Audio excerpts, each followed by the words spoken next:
નમસ્તે મિત્રો, આજે 26મી જાન્યુઆરી છે, ભારતનો પ્રજાસત્તાક દિવસ। દર વર્ષે આપણે આ દિવસે શાળાઓમાં ધ્વજવંદન કરીએ છીએ અને દિલ્હીની ભવ્ય પરેડ ટીવી પર જોઈએ છીએ। પરંતુ શું તમે ક્યારેય વિચાર્યું છે કે આપણે આઝાદી 15મી ઓગસ્ટે મળી તો પછી 26મી જાન્યુઆરીનું આટલું મહત્વ કેમ? આજે આ વિડીયોમાં આપણે જાણીશું કે 26મી જાન્યુઆરી પાછળનો રોચક ઇતિહાસ, બંધારણ રચનાની સંઘર્ષ ગાથા અને આ દિવસ સાથે જોડાયેલ કેટલીક અજાણી વાતો। વિડીયોના અંત સુધી બન્યા રહેજો, કારણ કે આજે આપણે આપણા ગૌરવશાળી ભારતને જરા નજીકથી ઓળખીશું। ઘણા લોકોને લાગે છે કે 1950માં પહેલીવાર આ દિવસની ઉજવણી થઈ, પણ વાસ્તવમાં આ તારીખનો ઇતિહાસ છે 1929 સાથે જોડાયેલો છે। ડિસેમ્બર 1929માં લાહોર મુકામે રાવી નદીના કિનારે અધિવેશન ભરાયું હતું। પંડિત જવાહરલાલ નહેરુએ ત્યાં પૂર્ણ સ્વરાજની જાહેરાત કરી હતી। તે સમયે નક્કી કરવામાં આવ્યું કે 26મી જાન્યુઆરી 1930ના દિવસે ભારત પ્રથમ સ્વાતંત્ર્ય દિવસ તરીકે ઉજવશે। 1947 સુધી 26 જાન્યુઆરીને જ આઝાદી દિવસ તરીકે માનવામાં આવતો હતો, પણ જ્યારે ખરેખર આઝાદી 15મી ઓગસ્ટે મળી ત્યારે 26મી જાન્યુઆરીની એ ઐતિહાસિક તારીખને મહત્વ આપવા માટે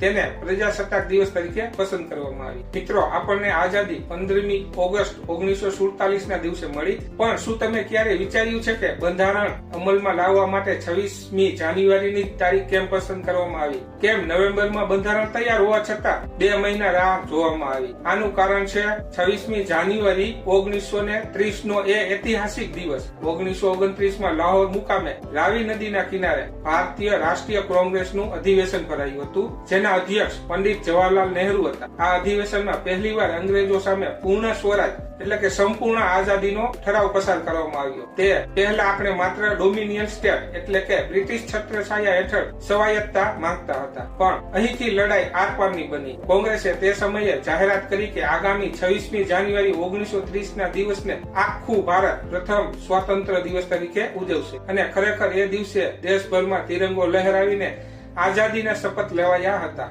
1930 થી 1947 સુધી દર વર્ષે 26મી જાન્યુઆરીને જ આપણો આઝાદી દિવસ માનવામાં આવતો હતો, પણ જ્યારે આપણને 15મી ઓગસ્ટે આઝાદી મળી ત્યારે 26 જાન્યુઆરીનું મહત્વ ક્યાંય ઓછું ના થઈ જાય તે માટે બંધારણ સભાએ નક્કી કર્યું કે ભારતને પ્રજાસત્તાક જાહેર કરવા માટે આનાથી શ્રેષ્ઠ બીજી કોઈ તારીખ હોય જ ન શકે। આમ આપણા ઇતિહાસના એ પૂર્ણ સ્વરાજના સંકલ્પને જીવંત રાખવા માટે 26મી જાન્યુઆરી ના રોજ બંધારણ અમલમાં આવ્યું। 15 ઓગસ્ટે દેશ આઝાદ તો થયો, પણ આપણી પાસે ચાલવા માટે કોઈ કાયદો ન હતો। આપણે ત્યારે પણ અંગ્રેજોના કાયદાઓ પર નિર્ભર હતા। આ માટે એક બંધારણ સભા બનાવવામાં આવી, જેના અધ્યક્ષ ડોક્ટર રાજેન્દ્ર પ્રસાદ હતા અને ડ્રાફ્ટિંગ કમિટીના અધ્યક્ષ ડોક્ટર બાબા સાહેબ આંબેડકર હતા। મિત્રો, ભારતનું બંધારણ દુનિયાનું સૌથી મોટું લેખિત બંધારણ છે। આ વિરાટ દસ્તાવેજ તૈયાર કરવામાં 2 વર્ષ 11 મહિના અને 18 દિવસ લાગ્યા હતા। તેમાં 395 અનુચ્છેદ અને 12 અનુસૂચિઓ હતી।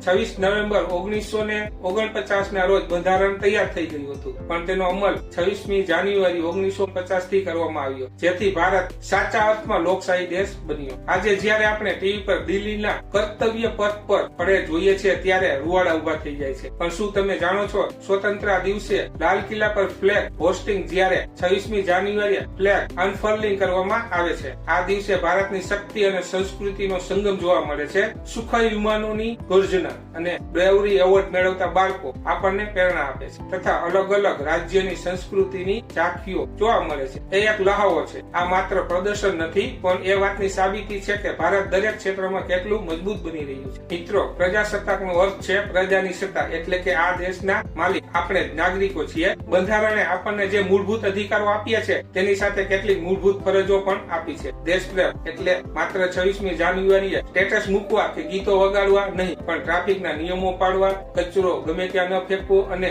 આપણા દેશના બંધારણનું સન્માન કરવું એ પણ દેશભક્તિ જ છે। ચાલો આજે આપણે પ્રતિજ્ઞા લઈએ કે આપણે ભારતને વિશ્વનું શ્રેષ્ઠ રાષ્ટ્ર બનાવવા માટે આપણાથી બનતા તમામ પ્રયત્નો કરીશું। આજે 77 વર્ષ પછી પણ શું આપણે ખરેખર પ્રજાસત્તાકના મૂલ્યોને સમજી શક્યા છીએ?